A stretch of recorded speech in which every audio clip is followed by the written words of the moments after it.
for our stream cast and crew. Let's go. Now, more.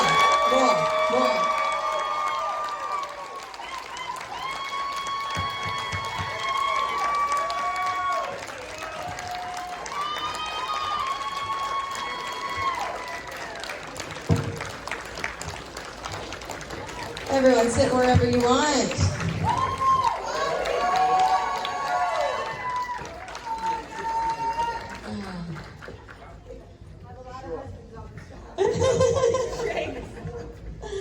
All right. Oh.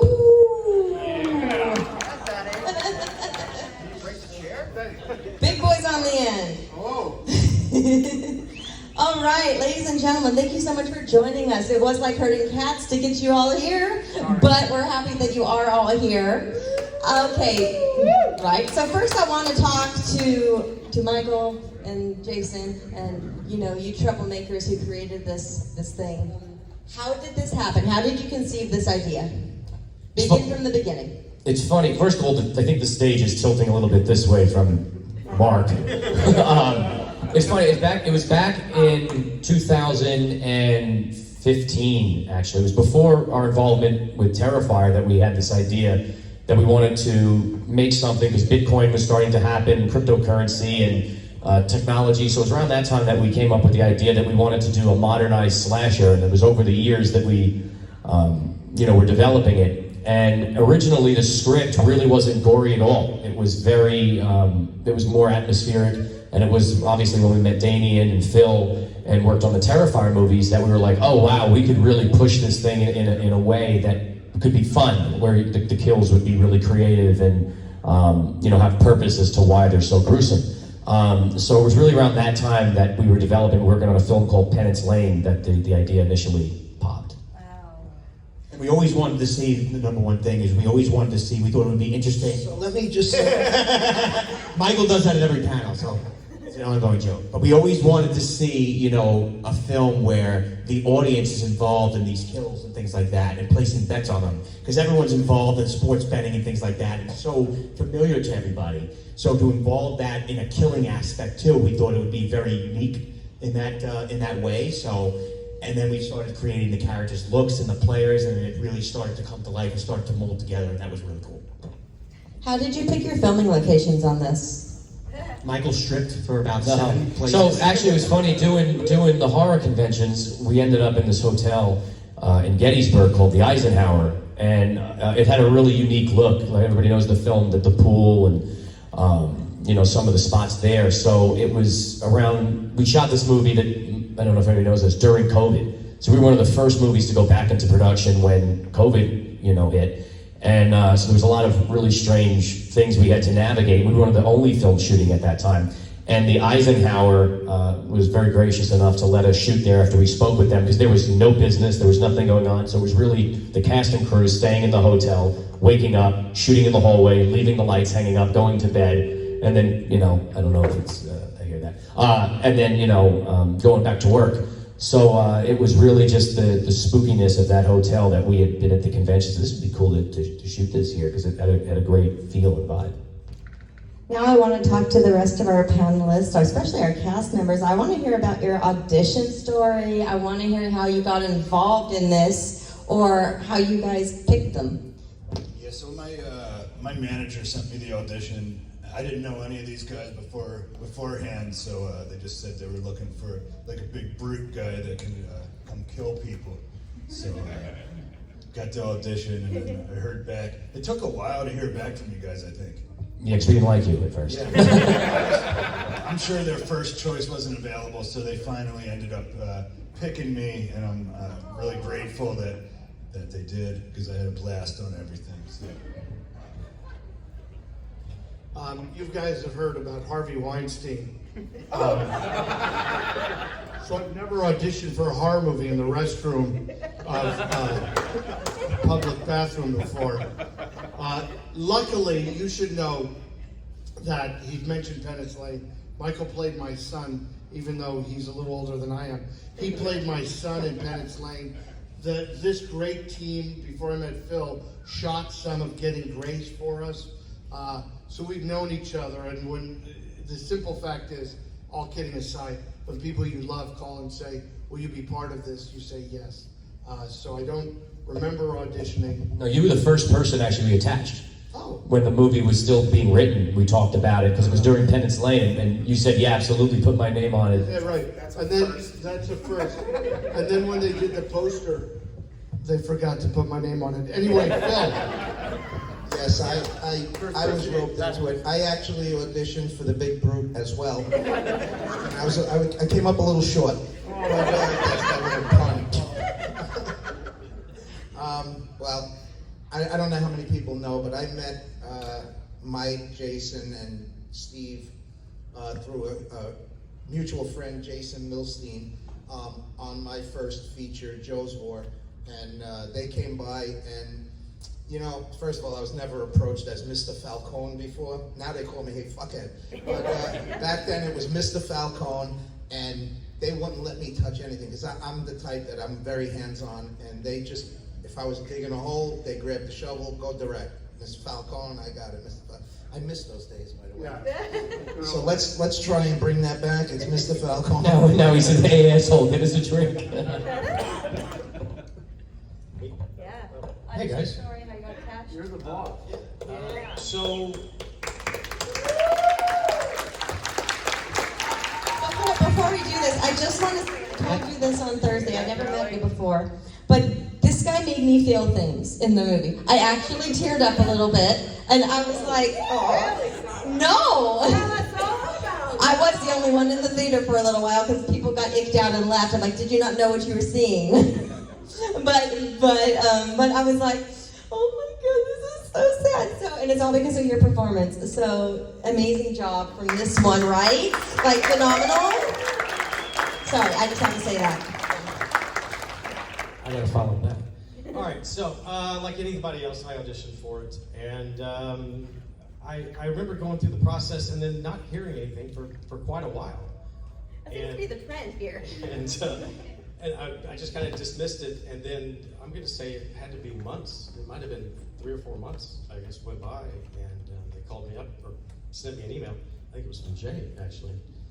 He said, yeah, no, we're really interested. Can you do this scene? And so I did it again, this scene, and I submitted and didn't really hear anything. And then heard back from somebody, and I think that was the end of it.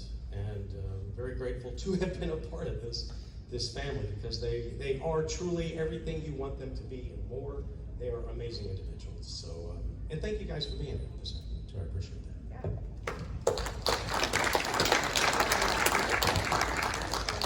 Oh boy, well, let me begin. Now, I am madly in love with everybody on this stage. I just want to start with that.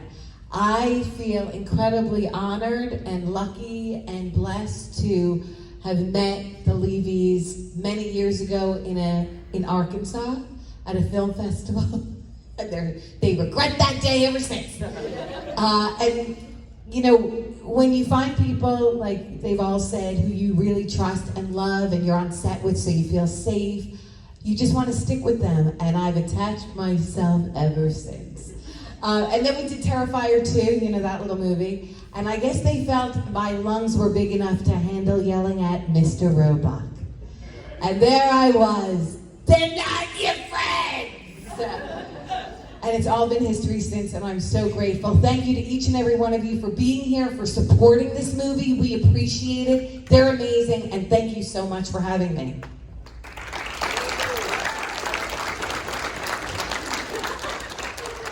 How are you? I'm Dave Sheridan. You didn't know? Well, my involvement with this film is sort of by accident, because I got an email like saying, we're making this movie, come on out. And the dates, I was like, I am in. Yes, I'm in. And I get there, and then it's during COVID, and we were sequestered and quarantined, so I couldn't leave. And I find out we're not shooting Scream, we're shooting Stream. And I was like, yeah, let's do it. So there it is. No, I did leave. Well, that's another story. he would crawl out the window and play poker. At night, he would leave the place. He would leave, and then we were doing his scene, he was like falling asleep, and sorry. Who's Yeah, out playing the poker in some guy's games were house? in Washington D.C. I didn't know that. They were run by Secret Service guys. And this is during COVID. It's like, oh, and they're in the back. And I didn't get home till like 8 a.m. because they were like all night poker games, you know. And I was like, oh boy. So my call time was at 8. So there we go. I was lucky enough to meet Michael, Jason, and Marcus on a different set a few years before Stream happened, and then we just stayed connected through social media, and we're lucky enough to reconnect on another film. So I'm so happy to be a part of it.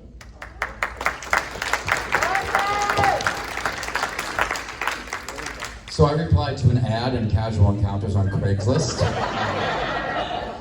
So way back in the day, we all worked on a Thank you, film. Marcus. No, yeah, I knew you were gonna do it. Anyway, we all worked on another film, a friend's film of ours, and we all kind of connected because we all knew we had mutual friends and a big love for horror. And then they mentioned Stream, and they pitched the idea, and they were like, "Look, we want to bring you in. We want to involve you in this." And when I heard what it was about, I was like, "Fuck yeah, this sounds awesome." You know, and then, ever since then, we've all just been kind of working together and stuff. And, I think everyone here has said it. It's, it's like one giant family, and it's a group of people. I can see you shaking your head, Phil.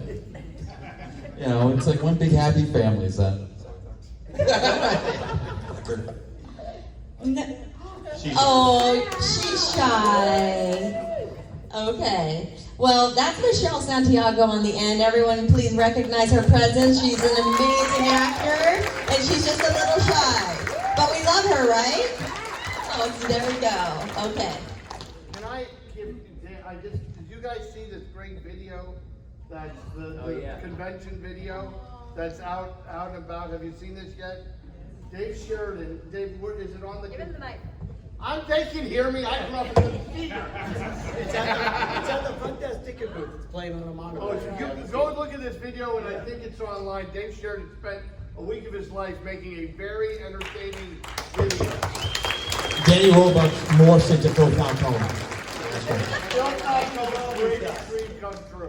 So before we get to the audience questions, we have a very special announcement. I just want to make sure we get to this because we don't get carried away. Yeah, so this is, no one has heard this.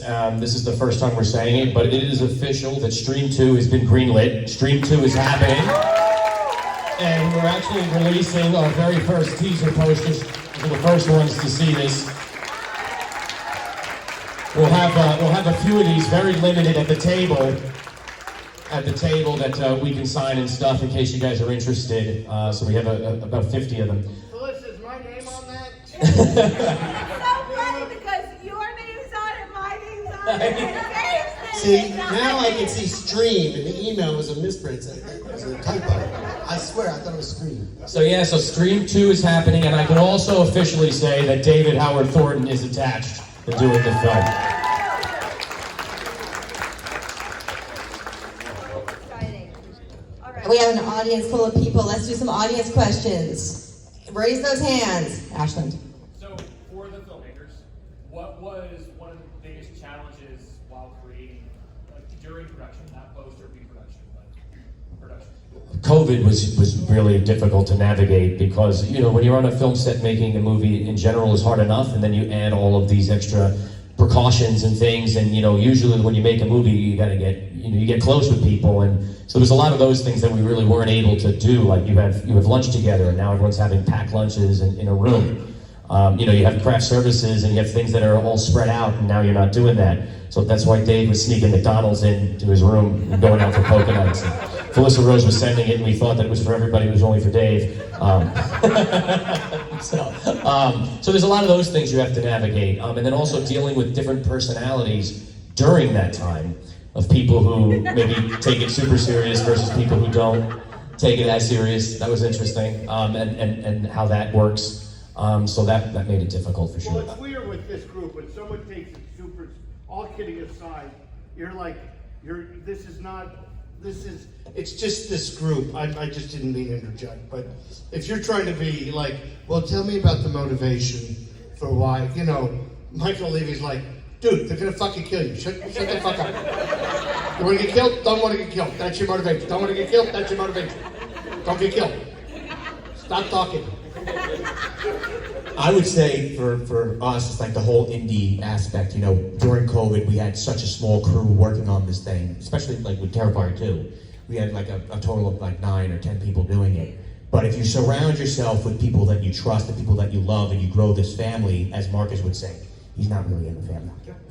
But if you grow this family and you enjoy working with people that you know you get along with, it makes a hell of a difference. And everyone is for the project. They want to see the project done. They don't want to see it get stalled. And you could see in the final product, at least I would hope, is that so much hard work went into this thing, and by people who really care about the genre. So that was nice. And to have the response from you guys just to say, like, the sequels happened because of the fans. You guys have really driven this thing to happen. You guys are spreading it, pushing it, talking about it, and it's trending and it's moving and it's been growing ever since the theatrical release, and now the streaming is doing even better than that. So thank you guys for supporting us, for sharing it, for talking about it, and just like you guys did with Terrifier franchise, you guys are now helping us build yet another one with Stream. So thank you so much. Any other questions out there? Right there.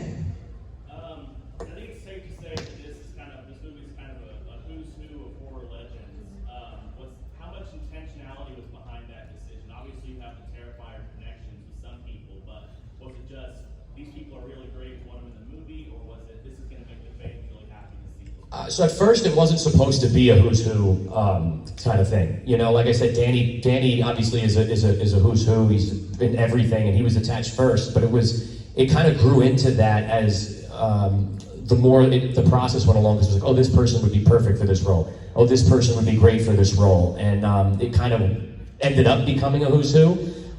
You know, but we wanted to first and foremost make people that were believable in those roles, and that, like, you know, we just didn't want to make it this whole kind of, or just cash in on some of the names. Like, we wanted, like, you know, Felissa and Danny, they have a great scene, you know what I mean? And Felissa is that role. Like, literally, you hear her at the convention, she's always screaming. She is that role.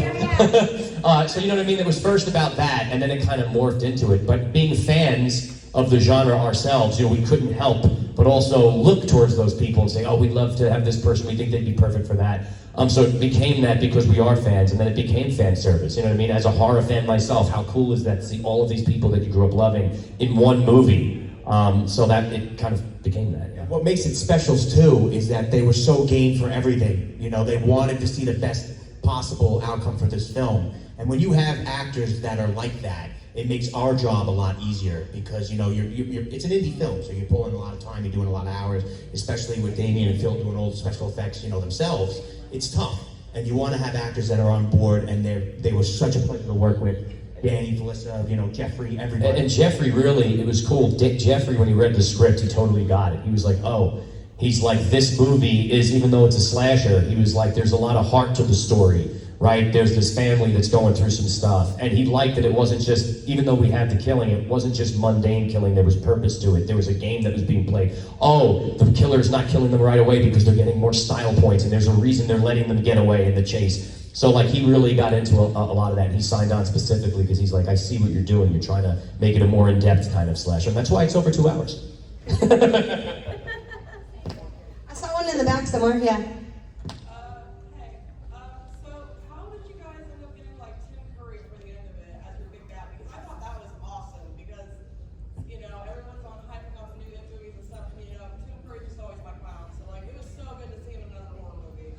Yeah, so Tim is somebody we tried to get on a movie we did called A Normal Attraction, and we tried to get him for it, but unfortunately that was around the time he had his stroke.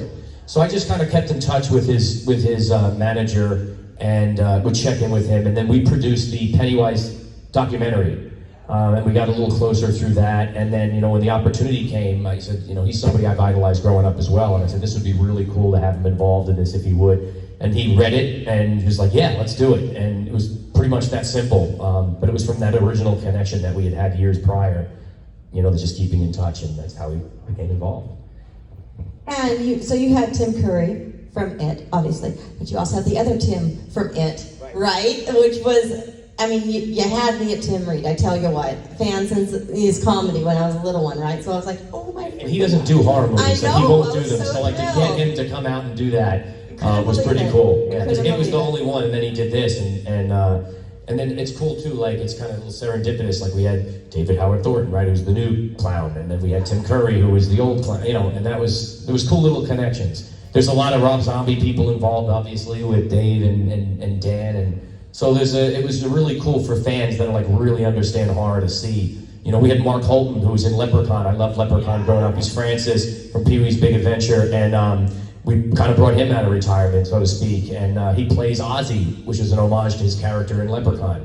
Danielle Harris, we did the scene, when Jason kills her. I don't know how many people caught this. When Jason comes over the back and she stabs him with the pen and it bounces off, that was an homage to Halloween when Jamie Lee Curtis with the sewing needle. She plays Jamie Lloyd, the daughter. So there was like a lot of these little tropes and homages and little things that you can pick up, 2, 3, 4 times. Dee Wallace. There's just so many little things that are there that, on multiple watches as true horror fans you could pick up on. Tony Todd. Yeah, the late, great Tony Todd.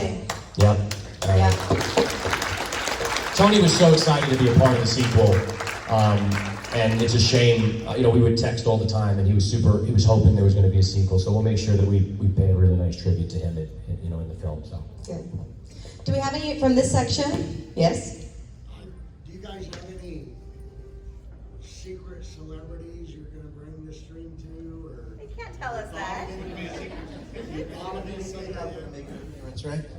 I think I'm going to make an appearance. Don't worry. It's Phil. Second casting announcement, Phil Falcone. You guys won't be disappointed. We'll be revealing some of that over the next couple of months. Do you guys have advice to like the smaller indie actors who hope to make it to where you guys are at one day? Me? Okay. Yeah, get out of the business. No, I've always lived my life that I do everything I want to do. I don't listen to people. I do listen, but I don't take everyone's advice, of course. If you want something and you want it bad enough, you just keep going at it until it works. I wanted to be an actor at 13 years old. I'm now 67. I still want to be an actor. So I'm going to still keep going. I'm going to try for a role in Stream 2. I'm not going to go for the big guy this time. I'm going to go for somebody a little smaller. Like if he gets the Leprechaun, I think I got it. I think I nailed that one. No, as an actor or an actress, just keep plugging along. And I think this is a better question for you, because you're an actor and you've been in more movies than And he's anybody. making his own stuff. And that's what it is too. Make your stuff. Like Danny, talk about some of the stuff you're doing and the opportunities also that you provide. So, thank you for asking. You can look up the work we do at channelofpeace.org. We make faith-based family movies. While I was shooting while I was shooting Terrifier 3, I was simultaneously shooting Saint Nick of Bethlehem, 2 movies that played Santa at the same time. It's called being well-rounded. Yeah. Well, that's why I get cast as Santa. Did it land? Let it land. Hey, do theater. Self-creation is key. But theater, we learn how to be actors in the theater. That's what we learn. And I know it's so much easier to aim at the movies, but you gotta get trained some way, learn kind of how it works. But self-creation is important, and these conventions are good. There's a lot of filmmakers here, and it's good to meet them and maybe offer to work. And I'm like, work on the set. I'll come be a PA. And I'll just to learn how the set etiquette works. So make yourself available. In the end, everybody talks about networking. I equate networking with not working because God didn't put us on this planet to expect other people to help us. He put us to help each other. So you got to turn networking upside down and be of service to someone else. And then they will say, oh, let me be of service to you. That's my advice. I think that's actually a really good question for our players, in indie films. Can you tell us, or do you have any tips, tricks? I'm not giving him the mic. Hints on how to become successful in your field? Probably get like a good reel together, that showcases your ability. There's different companies that can make it. Like if you don't have one already put together, there's different people you can hire that'll write a script for you, and just something that showcases your acting ability. And get in with a good agent or manager or whatever. You can once you get your reel and your headshots and everything, you can send it out to different agencies that you're interested in, and then hopefully get signed with somebody, and then they can start submitting me for bigger projects. I would say staying connected with people through social media, even if we don't see each other often, just always staying connected and reaching out and being open from receiving help from other people to stay connected in that way. That's how it worked for Stream for me. Marcus. I mean, honestly, one of the biggest things is, which I found, and I think has also been said here a lot, is, reaching out to people, like supporting people's films. Like, there's a lot of people that will, like if you see someone hey, we have a film that's coming out at this time, share it onto your page, reach out to them, try to say, how can we help, because at the end of the day, it's the squeaky wheel does get the oil. So, I mean, I found that there is no wrong way to do things, it's just, you just gotta do things, in the best ways, but also, just be yourself, get out there and, try to make something happen. I say the best advice is always network and never give up. That is number one. You're gonna get deterred more times in this business than not. You're gonna get denied, and you can't let that deter you from chasing after your dream.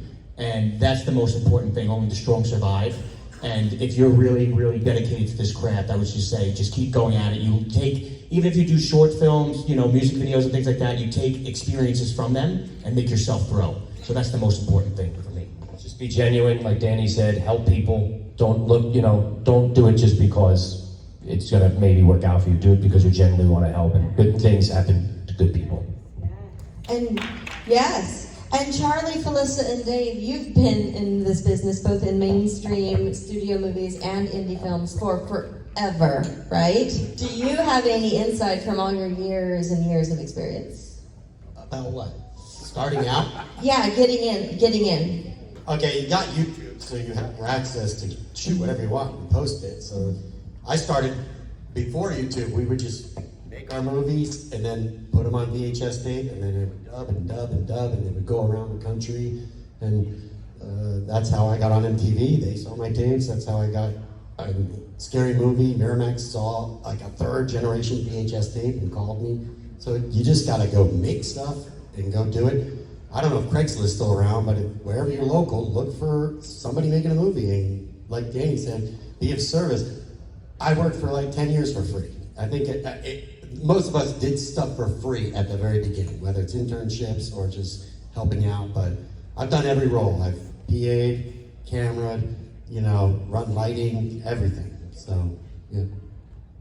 Yeah, and also find like-minded people. Find your people, find your tribe. Find others who want to make stuff and are passionate and excited creators. We're all creators, we're all ready to do something. So once you find your friends and group that want to do the same, you'll elevate and become inspired, and the momentum begins. So yeah, just keep your dreams alive and make sure that you love what you're doing and be true to yourself. Always be genuine, that's the most important. And gratitude, not attitude. I think, Hello. I used to study with somebody in Los Angeles, Sal Dano, and it was this black box studio. I was there for quite some time, and the one thing that I take away from his class was persistence wears down resistance. Just don't quit. I don't care if you're a screenwriter, a writer, producer, director, actor, it doesn't matter. This creative field, you're gonna hear a lot more no's than you're gonna hear yes. So if you can find your tribe, like you're talking about, hang on to them. Keep them close, because if you can find one person that thinks like you do, that you can believe in, I guarantee you that's gonna grow pretty quick. Because there's gonna be people coming and going, and if you're not in this business for the right reason, if you're in it to be famous, it's not gonna work. You're gonna be burnt out within the first 6 months, I promise you. And again, it doesn't matter if you're an actor, a writer, producer, director, it doesn't matter. Do it for the right reasons, be true to who you are, and if you find somebody that kind of thinks down your path, hang on to that person. And from an actor's point, you be respectful. You treat the people around you with respect. You learn your lines, you hit your mark. It's not more complicated than that. Everybody up here is getting paid to play pretend. You know, we're not curing science here. We're not curing cancer. So if you can keep things in a perspective and stay true to who you are and try to be as organic as you can possibly be with people, with conversations, you're going to be just fine. Thank you all for coming to the intervention today. Hi, I'm Charlie. I'm going to do a commercial because I have to go grow the fastest beard in the history of makeup. Because we're doing photo ops. There's a whole huge Terrifier photo op. They still may have things available. We're doing a Santa photo op and a David and I as Santa. You can upgrade to the 2 Santas. And if you don't have any photo ops, we're going to be in costume. David and I will be in costume for the big photo and all the others. So you can still sign up. I'm going to say thank you. I'm going to leave now and grow. What time is that photo up? I think the first one's at 2:20. Okay. So after this. Yeah, you got to go grow that beard. Go sign up. Okay, so anybody Thank you, Danny.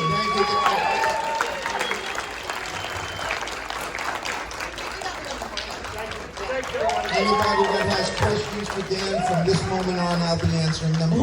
Danny, I got your back, baby. Don't say you're me. I'm Danny. Okay, I did see a question over here somewhere, did I not? Uh-huh.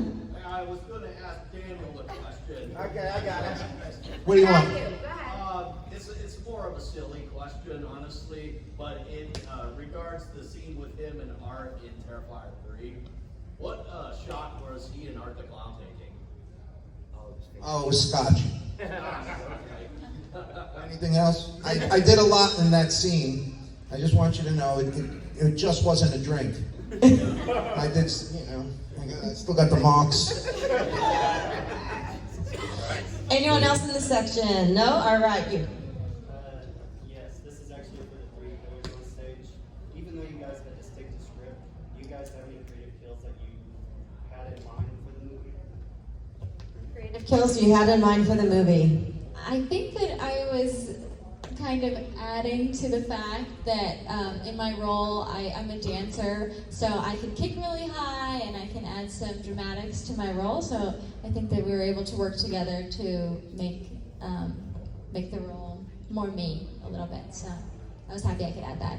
I'll say this. I would just watch Stream 2 and see what we have down the pipeline, because we have a lot of creative things that are coming out, a lot of crazy things. It's definitely going to be bigger, it's going to be bolder, and we're going to take a lot of chances, and we're going to push a lot of limits.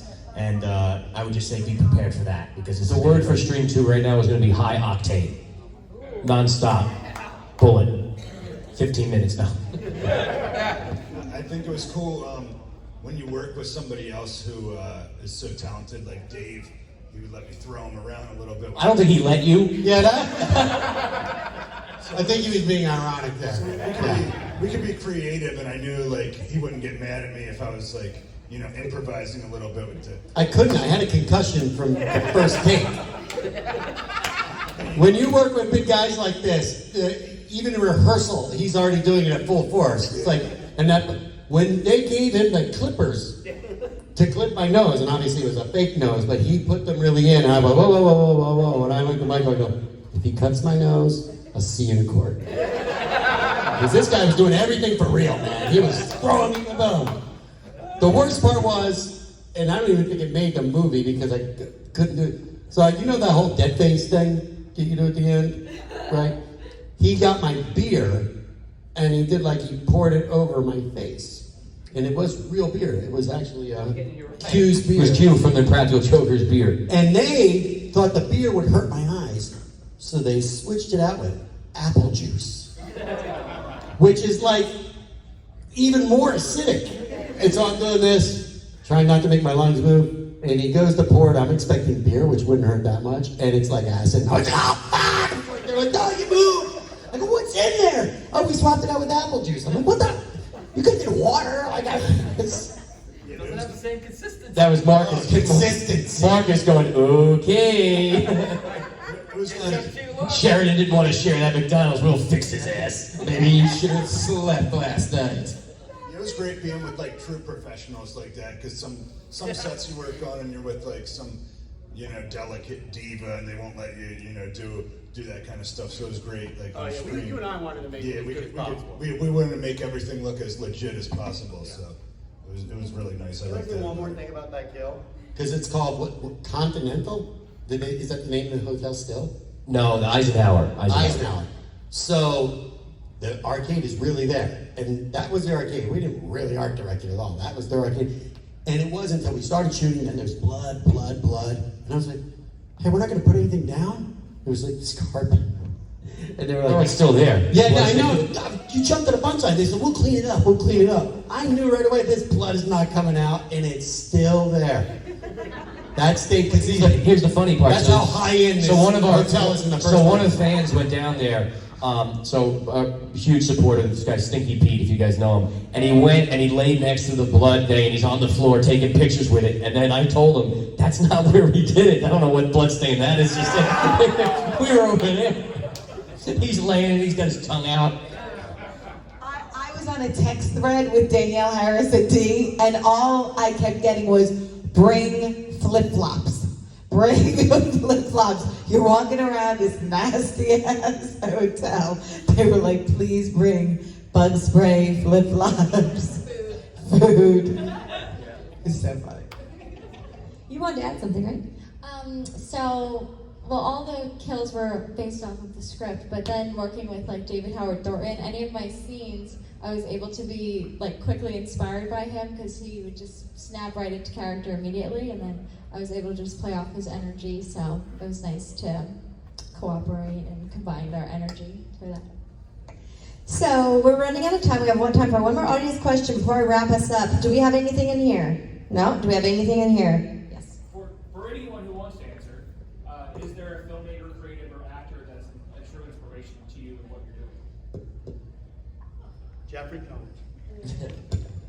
I'm not joking. Did you say Jeffrey Combs or Jeffrey Dahmer? From the movie. I didn't know Jeffrey Dahmer was an actor. What the Oh, season. From the movie? Or just in life? He's my favorite actor in real life. Yeah. I would say Harley Quinn, like Margot Robbie. I like the feminine energy that she has. I'd 100% say either Sam Raimi or John Carpenter. Okay. Thank you for coming, Michelle. I bullied her into it. It's not her fault. I pushed her into it. I'm inspired by Tarantino, and I'd love to work with Adrian Barbeau. Let's make that happen. Into Adrian Barbeau. For me, actor-wise, it would be, grew up really liking Montgomery Clift, if anybody's old enough to remember who that is. And then currently Brad Dourif. Can't go wrong with anything he's ever been in. Actor-wise, I mean, inspiring was like Tim Curry, got to work with him, that was cool, and Robert Englund, got to play a younger version of him. I'd love to direct him one day. It was I really idolized Dick Van Dyke. That was like the crew. I like Joe Pesci. I know, all similar. Director-wise, obviously, you strive to be the best in horror world. It's John Carpenter, the Wes Craven, and obviously beyond that, I'm a huge Steven Spielberg fan as well. So. I just love Phil Falcone. He's great, And I aspire to be him every day, I just can't grow hair like him, unfortunately, but Phil. I have I go back like Charlie here. I go back a long ways. There's so many that inspired me in the acting field. Was Kirk Douglas, Burt Lancaster, Gary Cooper, John Wayne, Clint Eastwood. Ron Jeremy. Ron Jeremy. I actually spliced some of his films. I think the newer actors, I would go with Tom Cruise, very entertaining. As far as directors, I'm really a big fan of Mel Gibson, the way he tells his stories, the way he films it. Very cinematic, very, very deep, and I mean, like Apocalypto, you look at that movie and you say, holy shit, how do you do that? I mean, fucking don't even speak English. And it's an amazing, amazing filmmaker. So those are my inspirations. Yeah, I think there's a lot of people I watch and I'm kind of like in awe of their ability, like Tony Todd, of course. I was always impressed with him, but I guess looking at like people that are along my lines would be like Jason Statham and that type of people. So that's the kind of people who I kind of try to emulate. But yeah, everyone on this stage though, I look up to them. So I feel like you can learn something from watching anybody. You know, you can pick up on pointers from watching anybody. So I try to pay attention to what everyone's doing. I would get confused if you and Phil were in the lobby. I'd be like, is that Jason? I see it. Well, you know, before I do my final question, I wanted to give a plug real quick to Phil. Phil, you donate the money you make from this, do you not? Yes, I do. Can you talk about that? Sure. This is why we need to go support Phil, okay? I donate my money to New Jersey Veterans Network. It's a smaller unit. They, as soon as they get a check, they take care of maybe whatever families they could take care of. So that's why I appreciate everybody that comes over and gets an autograph. These people really deserve it. They protect us, and some of them suffer from things that we could never imagine. And it's an amazing group.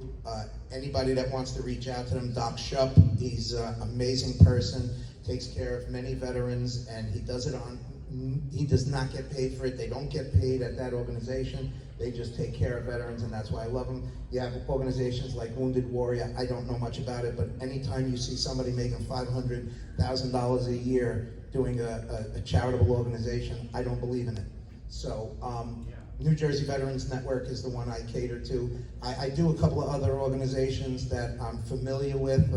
Eric Crafton, he helps me out as well. I do some things with them. So anybody that stops by, just know that all that money goes right to them, and it goes right to the people that need it. So thank you for bringing that up, Sana. Very important, and that's why I want everyone to go and support Phil specifically, just for that, right? Okay, one wrap-up question for everyone before I let y'all go. I would love to know, you guys are all collaborators and team players, as we've talked about. What is something important that you've learned on a set, either this set or another set, that you take with you, that has helped you?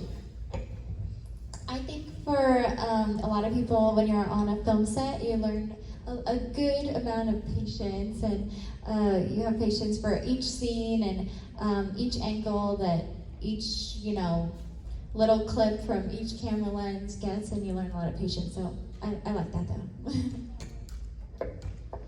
Honestly, I'd say loyalty to your team. Like you're going into making a film, and it's and it's about everything's going to go wrong, and when you know that you are with a team of people that have your backs, no matter what, at the end of the day, you're going to be able to succeed, and that's there'll be days where everything goes wrong, where stuff won't show up at whatever. But if you have the backs of your team and the team has your backs, you're, no matter what, it's always going to come through. Yeah, I love the patience line. Ultimately, you don't get in the way of everyone else doing their work. As an actor, I step aside because we all want to get out of there, but we all want to finish our day. We want to do it right, and so everyone has their own job. And sometimes I'm just an actor, so I try to just have patience. We're going to get the day done. I say be kind. Be kind to everyone, because it doesn't matter who's doing what job. It takes a village. It takes every single person. It's like an anthill. It looks crazy and chaotic, but ultimately everybody's trying to get something done, and you never know what somebody's going through. So I think being kind is the most important, no matter what in life. Yeah. That's right. There's a quote from Boleslavsky that says that the day the actor stops learning is the day he starts dying. I don't care, again, if you're a writer, director, producer, it doesn't matter. This is a creative environment. Filmmaking is a process from a team. The more you can learn, the more it's going to help you tomorrow. So just try to learn a little bit every day, treat people with respect, hit your mark, know your lines, you're good to go. It's just no one person makes a movie, so it's kind of piggybacking off a little bit what Felissa said. And it's to appreciate and understand that everybody has a job to do in any way that you can support them and help that. You know what I mean? That's super important. And also that the crew, a lot of times, gets underappreciated because everything goes into the actors and the talent and the script and like every, you know. So you always gotta respect and really appreciate your crew because those are the people that get down and dirty and you know, make the movie. You know, everyone makes it obviously, but they're really there. First one's in, last one's out, things like that. So they're every day. They're days setting up beforehand. So it's just appreciate everybody that's on your team and respect them and in any way that you can try to help each other. I would say take everything you do as a learning experience to help yourself grow, to help yourself get better, and to just, you know, really hone in on that craft and surround yourself again with people that you enjoy working with. You know, it makes the world go around. It makes it a lot easier to, you know, be working with Phil, who does crazy special effects. Just take it from him. He didn't know anything about special effects. Yeah, he didn't know the shit. But he took the time out, learned, and he did that whole tic-tac-toe scene himself. Like literally, he did everything himself. And he was phenomenal. It's true. It's Damien did the live action stuff and Phil did all the dummy stuff and made it. So like that kill is a lot on Phil putting it together for sure. And the feedback is well deserving because he took what he wanted to learn, executed it, and learned from his past mistakes. There were mistakes. But he grew, and that's a prime example. That's why Phil will be doing all the effects on Terrifier 4 himself. Extreme too, right? Well, wait, we've got to see how it goes on 4. Yeah, don't count it. Again, I probably started in this career a lot later than most people on this stage.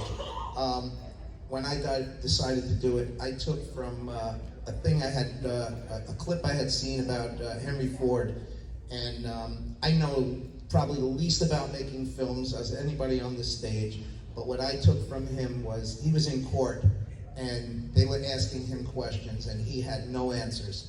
And they turned and said, "Why should we listen to you about cars?" And he said, "I don't know enough about it. But if I need a question answered, I press a button and I have the top man who can answer that question. He has it for every system that he does." I'm pretty good at putting teams together. And I think my track record stands for itself. I've put a dynamite team together. These kids, I consider them family, all except Marcus. But everybody else is family. They've been there through the thick and the thin. So you need like-minded people pulling in the same direction, not envious of anybody. You need people that, and it's been said here, respect, enjoyment, helping others. That's all that matters. If you're having fun and doing it, it's hard work, don't get me wrong, and there's going to be stressful situations. I don't know how many times behind my back they've said, "Fuck him," and I'm fine with that. You can say it to my face even, but we're all going in the same direction. At the end of the day, when we're done, we love each other, and we all fought for the same thing. Oh, we love you, Phil. Poor Marcus always gets abused at these things, but you're getting an insight into our life because we abuse him for real too. No, we love Marcus. I have a couple of things. I'd say like being able to make adjustments, like last minute, sometimes things might change like at the last minute and you have to be flexible. You know, you might show up and they'll be like, "Okay, today we need you to shave your head," or something like that. I'd say being able to be flexible. And the other thing I want to say is being humble, because like what I really appreciated about Stream was we had, you know, these big name talent here, and you know, I show up to the set, and even though I've been at it for a while, you know, I'm pretty much virtually a nobody who shows up to Stream. Like nobody knew who I was, and you know, these guys didn't make me feel like they were better than me. You know, everyone just treated me and welcomed me as family from the get-go. So I really appreciated that. So I'd say I appreciated how humble everybody was. I wanted to make you feel that way. Because I knew I was better than you, but it's important for me to make you feel good. That's one of the things I learned over. Yeah, I learned that. Act like you're humble. Always act humble. I want to thank you guys. Come to our tables and say hi if you get any more questions. All right, thank you so much, guys. Give it up, huh? We should be thanking you people, because without you, we're not here.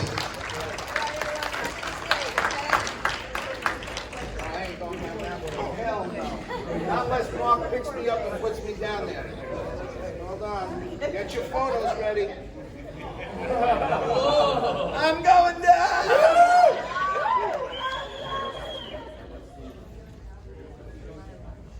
Everyone, settle in because it's a tight fit. All right. There we go. Our regular position. I want to roll in this. 1, 2, 3, a couple here. Thank you guys. I got it. Thank you all. Broke the side. Who has friends? Broke the side. No,